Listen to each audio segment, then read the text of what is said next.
everybody, Optimus Tom back with another Pioneer Magic the Gathering deck tech, another list from DreamHack Atlanta. This time it's 4-color Omnath Delight by Zachary Smith. Omnath is a very difficult card to play against and a very difficult card to lose from a format because no matter how many times you think 4-color Omnath is down, it is never really out. Even though I'm saying 4-color, the deck does kind of play almost every single color to make leyline bindings cost as cheap as possible. But as we go through the list, I know a lot of people are tired of seeing Omnath. Some people haven't seen it for a little while in Pioneer though, so I wanted to do a quick deck tech to kind of walk through the play lines and have people understand why some people might not like this deck as much, but also why it's a very powerful choice in a format that's going to be full of decks like Rakdos Midrange and Is It Phoenix and decks that are playing very fair to the board game plans of Magic. Fair in air quotes when it comes to Phoenix sometimes, but the deck's titular cards are Omnath, Locus of Creation, which besides being a giant jelly bean full of different kinds of text, enters the battlefield, you draw a card, it's a 4/4 for 4 mana, and of course has the landfall effect that can trigger up to 3 different times in a turn. The first time gains you 4 life, the second time adds 4 colors of mana, everything but black, and then the third time will deal 4 damage to each opponent and each planeswalker that you don't control.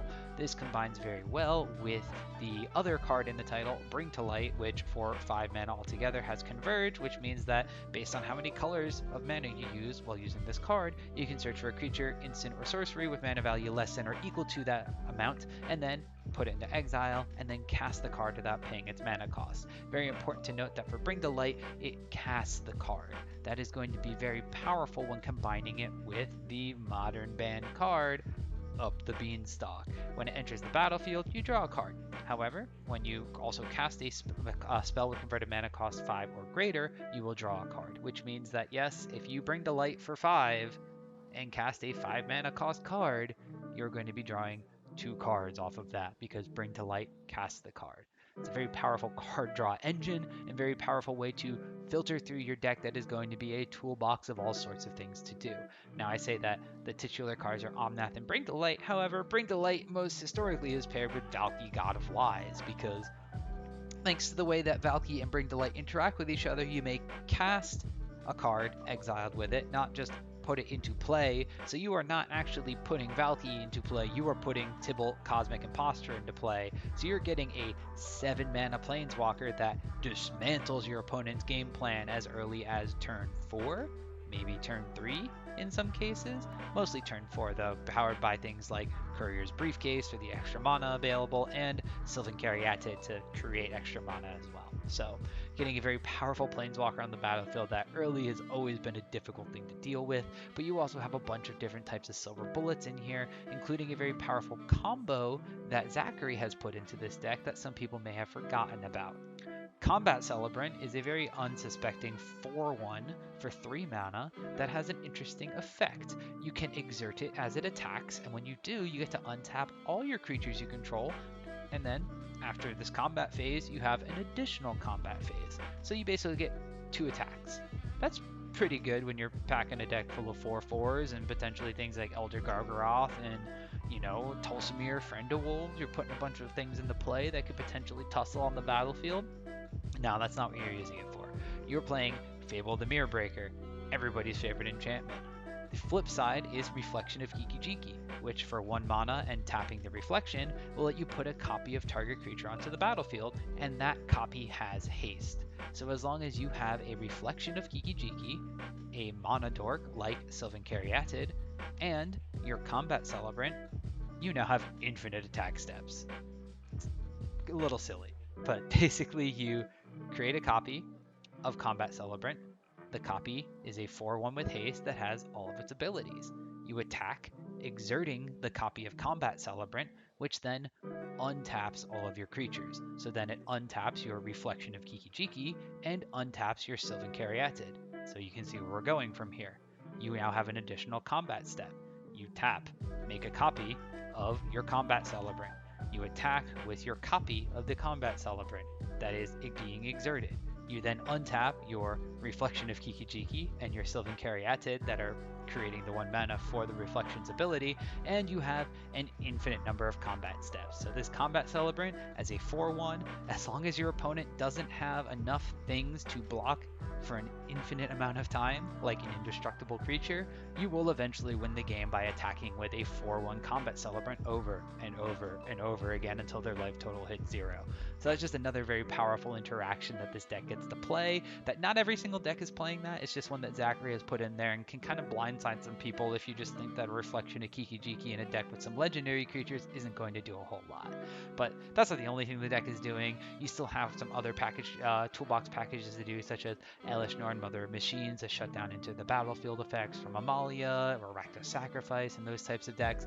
Elder Gargaroth is just a big old beast that continues to put beasts on the battlefield, gives you card draw, gains you life. It's just very powerful against some of these mid-range decks and some of the more aggressive decks as well.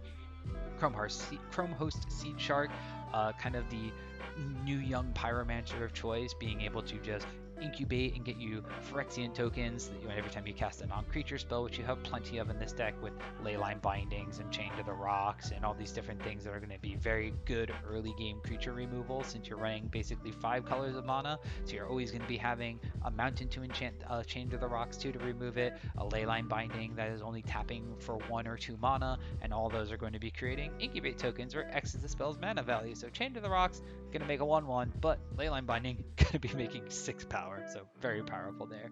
You have a Seeker's Chariot to play to the board as well, and then you have a package of extra things to escape to the wilds, just continue kind of going forward on that unfair advantage chain, Sunfall to just be a board wipe that also incubates to leave you something with all your tons of excess amounts of mana left over to do, and of course your Yorion deck, so you can blink all these things for additional value as well.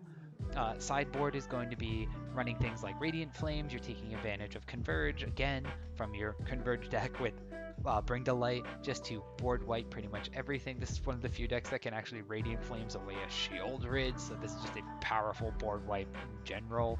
You, of course, are a base red deck, so that gives you access to one of the best sideboard cards in all of Pioneer in Rending Volley. And then since you are, a 5-color deck, you also get to have the fact that you have things like Dovin's Veto to fight some counter magic wars. You have Hollowed Moonlight against Phoenix decks and against the Amalia combo, so that they can't take things out of their graveyard or put things in into play from their library and things like that. And of course, you get access to Rest in Peace, which just completely shuts off those graveyard synergies in general. So the 4-color, 5-color Omnath Bring to Light decks with the Yorion piles, they're here to stay in Pioneer, no matter how you kind of shake it up and play it. They've gotten some new tools from these new sets, and they're just at a really good spot if people are playing things like Is It Phoenix, Rakdos midrange, and the Amalia combo. It does have a little bit more legs against some of the control decks compared to decks like Enigmatic Incarnation, which are a little bit slower because they're playing Karuga. You are playing lower to the ground. You don't have the luxury of playing a Cavern of Souls to make some of your things uncounterable, but you still have excess mana from things like Sylvan Caryatid to kind of pay through things like Make Disappear. So maybe Absorbs are a little bit harder for you, but the Make Disappears aren't necessarily as bad. But you're playing kind of a quote-unquote fair game, but you're doing it faster than some of these mid-range and control decks can keep up with, just because you're cheating things in the play or Bring Delay, or you have some extra mana flying around and you're creating incubate tokens that are getting larger than some of their basic threats. A lot of the decks that do prey upon this have kind of been hated out of the meta right now, although it isn't necessarily an awful matchup. Things like the Spirits decks that get low to the ground and underneath these decks before they can set things up and tempo them out of the game. None of those decks are really being played right now, which makes Omnath the Light a very powerful pick in the current Pioneer metagame.